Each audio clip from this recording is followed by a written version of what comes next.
Welcome back to Education Matters. Did you correctly answer D? Since 2010, total enrollment at our UNC System College of Education, which is our single largest source of North Carolina public school teachers, is down 28%.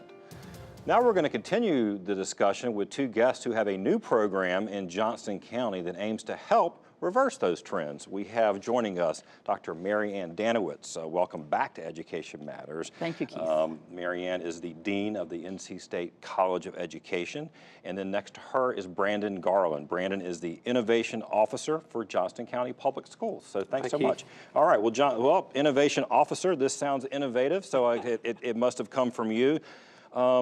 It's a new program. I just read about it, about getting more teachers into the pipeline and really targeting Johnston County students to come back and teach in Johnston County. So what is the impetus for the new program? Well, it started with a vision with Dr. Renfro, NC State, and Johnston Community College. And the impetus was providing an opportunity for our students to return to Johnston County and serve their own in the system. Right. I mean, that's one of the things that, look, obviously we've had some teacher shortage issues. And we know that sometimes schools have a time. So I guess in some ways it would be like, well, it looks like getting a job wouldn't be that difficult, but we also know that a lot of communities like Johnston, Eastern North Carolina, would really like to have folks who have roots there. And well, isn't that part of it too? We have a huge opportunity because we have a lot of talented students in Johnston County schools. And they want to be a part of something where they can serve their community and give back. They want to stay with their families and be a part of something that's growing and important to them, which is their community. And this is that opportunity. And we have a lot of talent. We have a lot of students who want to enter this field, and sometimes there are barriers there that they can't see or they can't overcome. And this is an opportunity to break some of those barriers through established partnerships we have with NC State in Johnston Community College. All right, for parents and for potential students who are watching the show, let's break it down a little bit, Dr. Danowitz. What does this look like? What will a student do, and sort of what will be their path to become a teacher? Well, Keith, one of the things that I think is very different than talk about a pipeline is that this is a close working partnership where we have looked at all the barriers and are developing strategies to reduce those. First of all, there's an opportunity for students to begin their interest in teaching through the Smithfield-Selma Academy or the early college high school at Johnston Community College.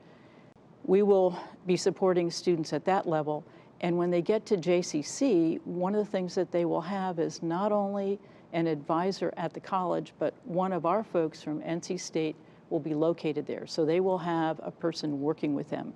We have revised all our transfer programs to develop an associate degree in education that we'll be offering at Johnston County Community College so that a student will have completed all their courses while they're there to move in to complete the last 2 years at NC State.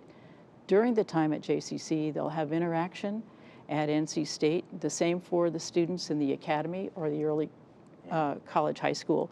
And we'll be providing experiences for them while they're at NC State where they're engaged in the community at JCC. Also, what we've done is we've really looked at the cost of education. Right.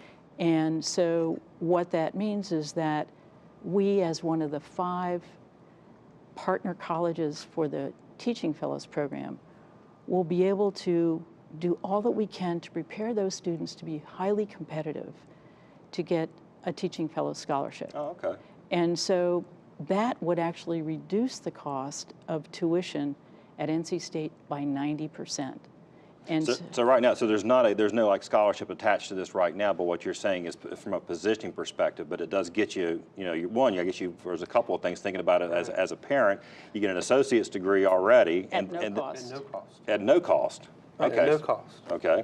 Because we have the career and college promise that means that a student will be earning their credits at no cost. It will transfer directly to NC State. Okay, and that's like that had to be changed because State's one of the I know a little bit about the schools. You actually apply to go into the College of Education as a first year, which is not true at every school, right? That's right, and we do that intentionally because what that means is that we can support students from the very outset.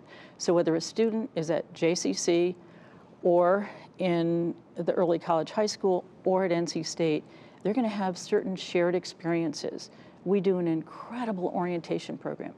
Students in Johnston County are going to be part of that so that they feel that they have kind of dual citizenship all along, JCC and NC State. That's great. So what is Johnston County, what do you hope to get out of it? What we hope to get out of this is students coming, well, never really leaving our district, but coming back to our district that have already been through our professional development series. They're already a part of our learning and teaching protocols, and they're ready to serve. And a lot of these students will be coming out of our dual immersion program.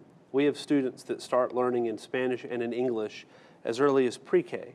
And if these students we can recruit to be a part of this program, we'll be returning students to our district who can work in that dual language program, offering secondary, middle school, and elementary courses in Spanish and in English, which we're really excited about, especially in the areas of science and math.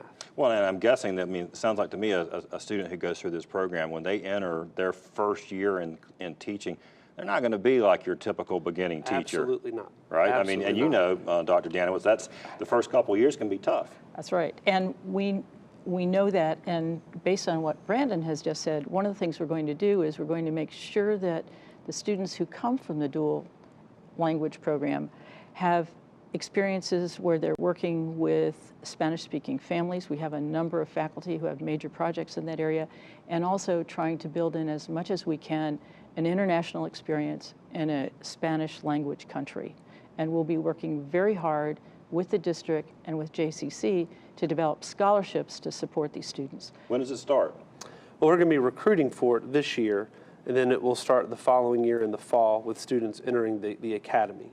So if students and parents, particularly in the Johnston County area, want to know more about it, are they going to be starting to hear more about it, get communication through the school? Absolutely. In August, we're going to start that rollout, and that information will be going out through SSS and through our executive director, Ms. Lujan. Right.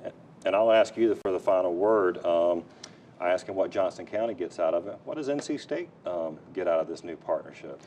We get out of it a belief that we're living our mission. Our goal is to provide the best prepared teachers in this state to go to the highest need areas. And for us, Johnston County is where we want to begin, but we also plan to expand this as a model program. And this has been very important in terms of our relationship with the community college system. And we have full support from them, and we want to spread it out and do this as the leading land-grant university. Well, we're going to follow up on this and watch it grow, but thank you both for telling us all about it. We'll have links on our website so people can learn more about the program. So thanks so much. Thank you, Keith. After the break, this week's Leadership Spotlight.